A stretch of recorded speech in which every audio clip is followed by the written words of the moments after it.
بات کو یہ نہیں کہہ رہے ہیں کہ آپ اپنے بچے کو دنیا کے تعلیم نہ دیں۔ امت مسلمہ کے اس بات پہ اتفاق ہے، علماء کرام کا اس بات پہ اتفاق ہے کہ آپ اپنی اولاد کو سب سے پہلے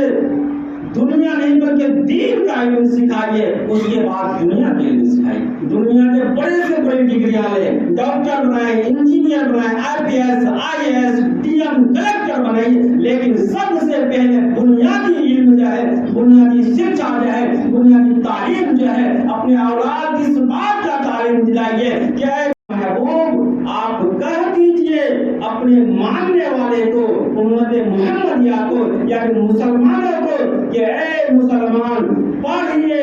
آپ اپنے رب کے نام سے جس نے آپ کو پیدا کیا۔ اس کے بعد میں نے اللہ کے رسول نبی کریم صلی اللہ علیہ وسلم کے احادیث کی تلاوت کیا، فرمایا اللہ کے رسول نے اقرا، اللہ کے رسول نے اطلب العلم من المہد الى اللحد، اے امت محمدیہ، اے میرے ماننے والے صحابہ، تم علم دین حاصل کرو، تم علم دین حاصل کرو، ماں کے گود سے لے کے قبر کے اندھیرے۔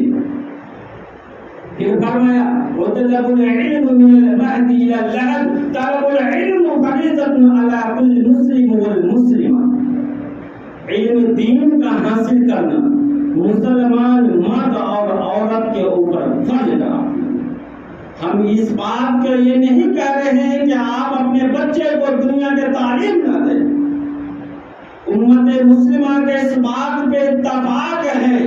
علماء کرام کا اس بات پہ اتفاق ہے کہ آپ اپنی اولاد کو سب سے پہلے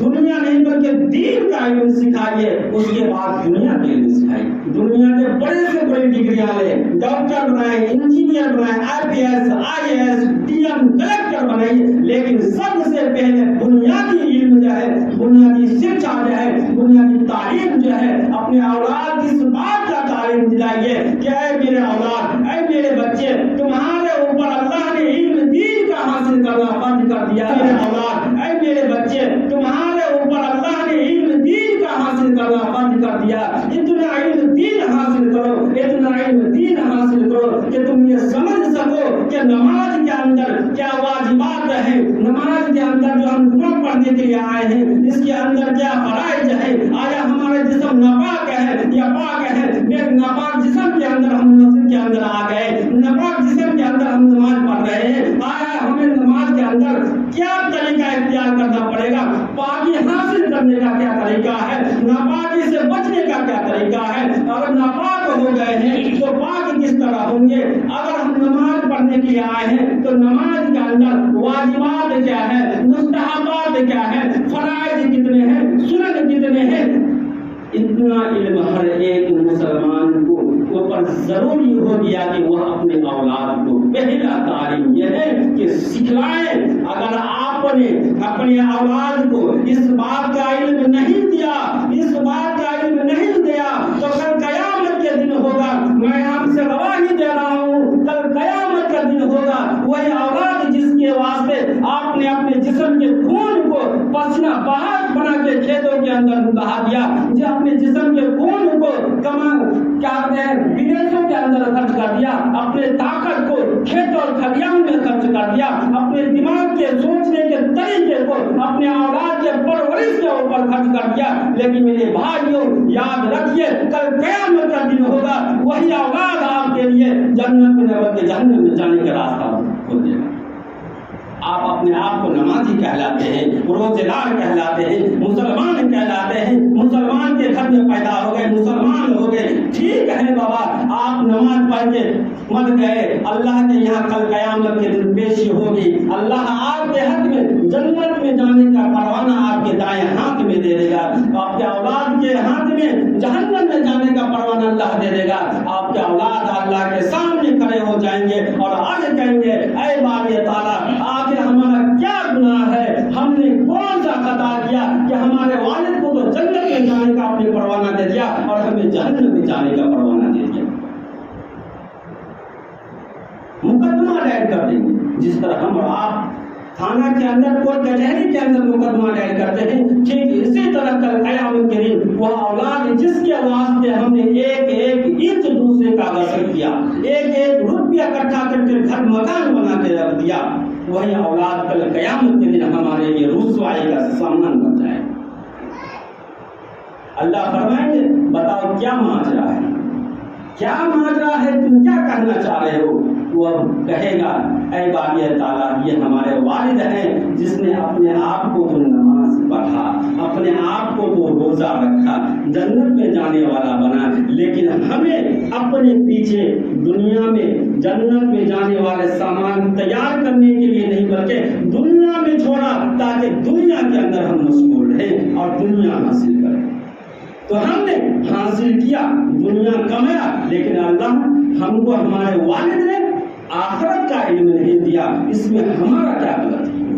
اگر ہمارے ماں باپ ہم کو آخرت کا علم دیتا، قرآن و حدیث کا علم دیتا، حرام و حلال کے تمیز کرنے کا سکھلاتا، تو اے باری تعالیٰ آج میں جہنم میں نہیں بلکہ میں جنت میں جانے والا بنتا۔ اللہ فرمائیں گے یہ بات صحیح ہے، اگر تمہارے اوپر تمہارے والدین نگرانی کرتا، تمہاری پرورش اچھی طریقے سے کرتا، تم کا مدرسے کے اندر داخلہ کرواتا تاکہ تم اللہ اور اس کے رسول کو پہچان سکے، دین میں تمہارے اوپر کئے وقت کا نماز فرض ہے، روزہ فرض ہے، واجبات کیا ہے، تم کو اگر تمہارے والدین جاننے والا بنواتا تو تم بھی جنت میں جانے والے بنتا، لیکن تمہارے والدین نے تمہارے ساتھ ناانصافی کیا۔ اے میرے پیارے فرشتے، ان کے دائیں ہاتھ سے ان کا نام اعمال چھین کے ان کے بیٹے کے دائیں ہاتھ میں دے دیا جائے اور ان کے بیٹے کے بائیں ہاتھ سے گناہ کا نام اعمال چھین کے ان کے باپ کو بائیں ہاتھ میں دے دیا جائے اور ان کے باپ کو جہنم میں ڈال دیا جائے اور ان کے بیٹے کو جنت میں ڈال دیا جائے۔ جس بیٹے کے لیے ہم نے سب چیز قربان کر دیا، وہی بیٹا ہمارے لیے کل قیامت کی دن رسوائی کا سامان بن گیا۔ عقل اس بات کا گوارا نہیں کرتا، عقل اس بات کا گوارا نہیں کرتا کہ یہ آدمی جس نے پوری زندگی اپنے اولاد کے لیے خرچ کر دیا، جس نے اپنے ایک ایک پائے کو اپنے اولاد کے واسطے اکٹھا کر کے رکھا، نہ زکات دیا، نہ اس میں حساب و ثواب دیا، وہی اولاد کل قیامت کے دن ہمارے لیے رسوائی کا سامان بن جائے۔ تو میرے بھائیوں، وقت کا تقاضا اس بات کی گواہی نہیں دے رہا ہے کہ میں آپ کے سامنے کوئی لمبا چوڑا بیان کر سکتا ہوں، اپنے کو میں مقابل ہوں۔ پھر بھی اللہ رب خالق کائنات نے جو کچھ مجھے دیا ہے، میں چاہتا ہوں کہ اپنی ماں کی زمین کو آپ تک پہنچا سکوں۔ تو حضرات، مدرسہ ایک دین کا قلعہ ہے۔ مدرسے کی حفاظت کرنا، انگریز جب ہندوستان سے جا رہے تھے تو اس نے ایک بات کہہ کے گیا، انگریز ایک بات کہہ کے گیا کہ اے ہندوستان کے ہندو لوگ، یہ بات کان کھول کے سن لو کہ اگر تمہیں ہندوستان میں ہندو راشٹر بنانا ہے، ہندوستان میں اپنی حکومت چلانی ہے، تو سب سے پہلے مسلمانوں سے ان کے دین کو چھین لو، اور دین کے چھیننے کے لیے سب سے پہلا راستہ، سب سے پہلا آلہ جو ہے یہ ہے کہ ان کے مدارس کے اوپر تالا، ان کے مدارس کو بند کر دو۔ آج مدارس بند ہو جائیں گے، کل مسجد میں نماز پڑھانے والے امام نہیں ملیں گے، پرسوں اپنے آپ یہ لوگ بددین ہو جائیں گے، جیسے ہم ویسے تو ہو جاؤ گے، پھر جیسا چاہو گے اس کے اوپر حکومت کرنا، جانور تم بھی بن جانا، ان کو بھی جانور کے ساتھ ملا دینا، پھر جیسا چاہو ایسا کرتے رہنا۔ اگر نہیں کرو گے، مسلمانوں کو چھوڑ دو گے، مسلمانوں کو چھوڑ دو گے کہ وہ مدارس چلائے، مکاتب چلائے، مسجدوں میں آذان دیں، ہندوستان کے لوگوں اس بات کا تم کان کھول کے سن لو کہ ہندوستان میں جب تک مسلمان زندہ رہے گا، جب تک مدارس کا جال چلتا رہے گا، تب تک تم اس کے اوپر حکومت نہیں کر سکتے ہو۔ ظاہری تو حکومت کر لو گے، لیکن باطن اس کے اوپر حکومت کر ہی نہیں سکتے۔ کیونکہ یہ تمہاری حکومت کے تو بات مانے گا لیکن یہ عمل اسی کے اوپر کرے گا جو ان کے شریعت اسلام کہہ رہا ہے. اور ہم آج دیکھ رہے ہیں کہ حکومت نے تین طلاق کے اوپر ایک قانون بنا دیا لیکن مسلمان وہی کام کر رہا ہے جو اس کا حکومت نے بلکہ اس کے شریعت نے اس کے اوپر لاگو کر دیا. بہت چینل گویاں ہوئی کیا مسلمان کو طلاق نہیں دے گا, اب ایسا نہیں ہوگا, ایسا نہیں ہوگا, جبکہ اللہ نے طریقہ بتا دیا اگر تمہیں نہیں پڑھ رہے تو طلاق دو.